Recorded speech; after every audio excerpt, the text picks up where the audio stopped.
দেখুন, একটা নির্বাচনকে সামনে রেখে প্রত্যেকটা দলেরই একটা আশা থাকে যে তার পক্ষে সর্বোচ্চ কতটি আসন নিয়ে সংসদে যাওয়া সম্ভব। দলটি ছোট হোক, মাঝারি হোক, বড় হোক, জনপ্রিয় হোক কিংবা তেমন জনপ্রিয় না হোক, যেই দলই হোক না কেন এরকম একটি লক্ষ্য থাকবে, এটাই স্বাভাবিক। এবং আমি মনে করি সেই লক্ষ্য থেকে জামায়াতে ইসলামী চেষ্টা করছে অন্য যে ইসলামিক রাজনৈতিক দলগুলো আছে তাদের সঙ্গে একত্র হয়ে একটা মোর্চা বা জোট গঠনের। এটার মধ্যে আমি কোনো অন্যায়ও কিছু দেখি না। একসময় তারা বিএনপির সঙ্গে যেমন আন্দোলন করেছে, একসময় তো তারা আওয়ামী লীগের সঙ্গেও যুগপৎ আন্দোলন করেছে। সো সময়ের পরিবর্তনে যখন যেই দলের সঙ্গে যখন বলি 21 জানুয়ারি জামাতের আমির ডাক্তার শফিকুর রহমান ইসলামী আন্দোলনের আমিরের সঙ্গে সাক্ষাৎ করেছেন, সেটি যেমন সবার নজর কেড়েছে, তেমনি বিএনপির পক্ষ থেকে মির্জা ফখরুল ইসলাম আলমগীর গিয়ে যখন ইসলামী আন্দোলনের সাথে সাক্ষাৎ করেছেন, সেটিও বিশেষ করে নজর কেড়েছে। কি মনে হচ্ছে জামাতের সঙ্গে যে দলগুলো আছে, যে এই দলগুলোর সাথে আসলে হাত বাড়াচ্ছে, সেগুলো বিএনপি কি বেশি কাছে টানতে পারবে নাকি যে ইসলামপন্থী দলগুলো বেশি আছে, কাদের পাল্লা ভারী হতে যাচ্ছে? ধন্যবাদ। আমি মনে করি এখন এই মুহূর্তে মূল প্রতিদ্বন্দ্বী আমরা আওয়ামী লীগকে যদি সরিয়ে রাখি তাহলে বিএনপি আর জামায়াত, এবং জামায়াত মোটামুটি এই বার্তা তারা দিয়েছে যে তারা আলাদাভাবে নির্বাচন করতে চায়। বিএনপিরও আসলে আমি মনে করি জামায়াতকে এখন আর প্রয়োজন নেই। 2001 সালে যে জোটবদ্ধ নির্বাচনের প্রয়োজন ছিল, আওয়ামী লীগ থাকলে যে ধরনের জোট হওয়ার কথা, বিএনপি এখন খুব স্বাভাবিকভাবেই দেখছে সালের নির্বাচনে হয়েছিল।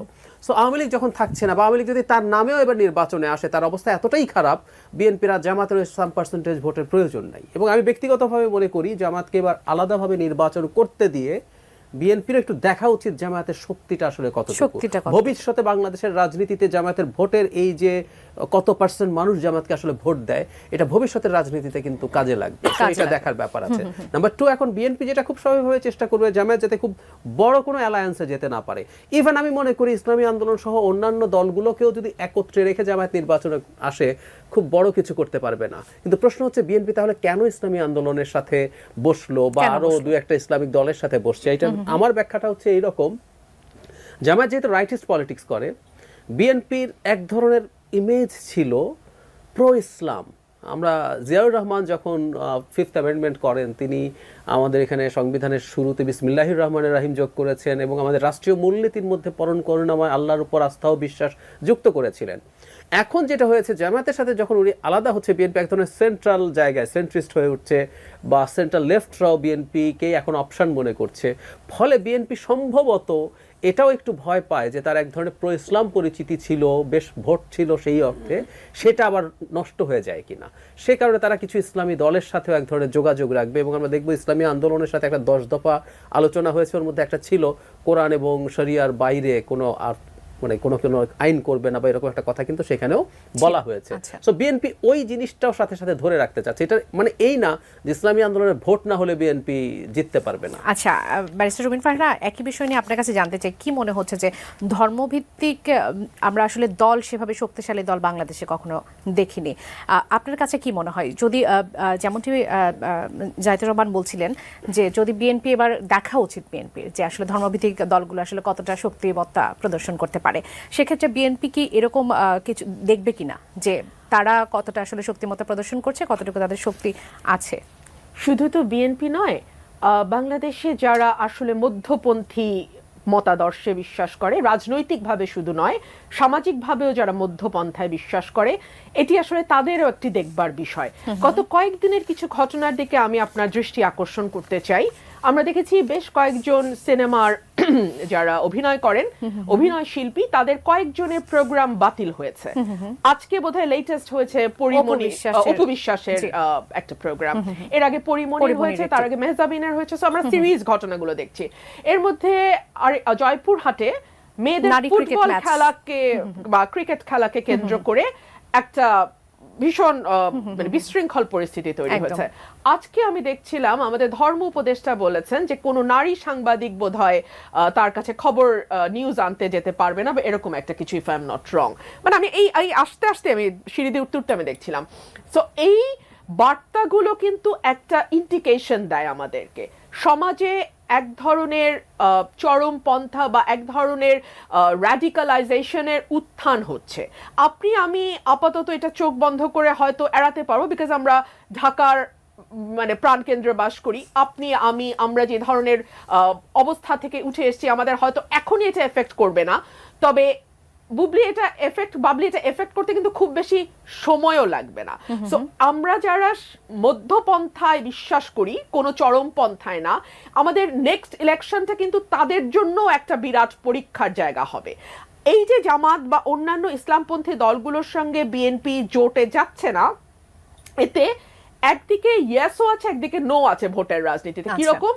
ইয়েসটা হচ্ছে এতদিন ধরে যারা হয়তো একটু ইসলামের দলগুলোর প্রতি সহানুভূতিশীল ছিলেন, তারা একই সঙ্গে বিএনপির প্রতিও সহানুভূতিশীল ছিলেন, বিকজ বিএনপি জামাতের একটা জোট দীর্ঘ কয়েক দশক ধরে আমরা দেখেছি ভোটের মাঠে।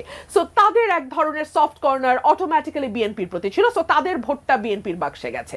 কিন্তু এইবার যদি তারা আলাদা মোর্চা করে ইসলামিক দলগুলো, তখন কিন্তু আর ইসলামের ব্যাপারে যারা একটু সহানুভূতিশীল বা ধরেন যারা একটু মনে করে যে ইসলামিক শাসন বাংলাদেশে কায়েম হলে বেটার হয়, বা ইসলামী ভাবধারার শাসন, let's put it in this way, ইসলামী ভাবধারার শাসন কায়েম হলে ভালো হয়, তাদের ভোটটা কিন্তু এখন আর অটোমেটিক্যালি বিএনপির বাক্সে যাবে না।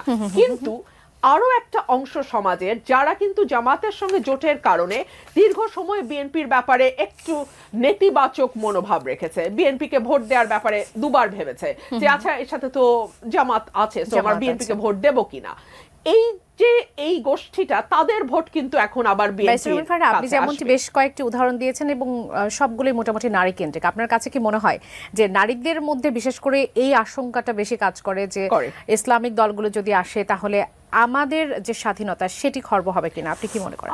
নারীদের মধ্যে আমি মনে করি যারা প্রফেশনাল নারী, যারা কর্মক্ষেত্রে কাজ করেন, যারা মানে আমাদের যে সাধারণ বাঙালি সংস্কৃতি, বাংলাদেশের একটা সংস্কৃতি আছে, আমরা কিন্তু আরবের মুসলিম না, আমরা কিন্তু বাংলাদেশের মুসলিম, বাঙালি মুসলিম। হ্যাঁ, সো বাংলাদেশের মুসলমান নারী যেই ধরনের সাংস্কৃতিক আবহের সঙ্গে পরিচিত এবং যেই ধরনের সাংস্কৃতিক আবহে তারা বেড়ে উঠেছে সেটার সঙ্গে যারা যুক্ত, সেই নারীরা কিছুটা তো ভয় পাচ্ছে বটেই। এবং আমি লক্ষ্য করছি একজন নারী হিসেবে আমার প্রতি যেই ধরনের সাইবার বুলিং বা আক্রমণগুলো আসে, সেটা মূলত এক ধরনের ধর্মকে ঢাল হিসেবে ব্যবহার করে আমার ব্যাপারে বিষোদ্গারের চেষ্টা, এবং এটা এখন অনেক বেড়েছে, কিন্তু এটা শুরু কিন্তু হয়েছে আরো 5-7 বছর আগে। সুতরাং এখন আমরা সমাজে যে ট্রান্সফরমেশনটা দেখছি, যে এই ধরনের র্যাডিকালাইজেশন হঠাৎ করে আমাদের মনে হচ্ছে আমাদের চোখে এসছে, কিন্তু এটা কিন্তু ভেতরে ভেতরে গোকুলে অনেক দিন যাবত বেড়েছে। এটা কিন্তু এখন ম্যানিফেস্টেশনটা অনেক বড় আকারে, অনেক লার্জ স্কেলে আমরা দেখছি, বিকজ এখানে এখন এক ধরনের মানে ওই রকম মানুষের শাসন বা ওই ধরনের গভর্নমেন্ট এখন পাওয়ারে আছে। সো তাদেরকে অনেক বেশি ভিজুয়াল আমরা চোখের সামনে দেখতে পাচ্ছি, বাট তাদের বেড়ে ওঠা কিন্তু এই 5 মাসে না, তাদের বেড়ে ওঠা কিন্তু আরো 7-8 বছর। বিকজ আমি তো মিডিয়াতে আজকে 13-14 বছর, আমি তো জানি আমার ব্যাপারে কি ধরনের কমেন্ট আসে। 10 বছর আগে যে ধরনের কমেন্ট আসতো, দ্যাট ওয়াজ মোর লাইক আপনার একাডেমিক, যে আপনি এই যুক্তি দিয়েছেন তার বদলে আসলে এটা বলা যায়। এখন কি আসে? এখন আসে মাথায় কেন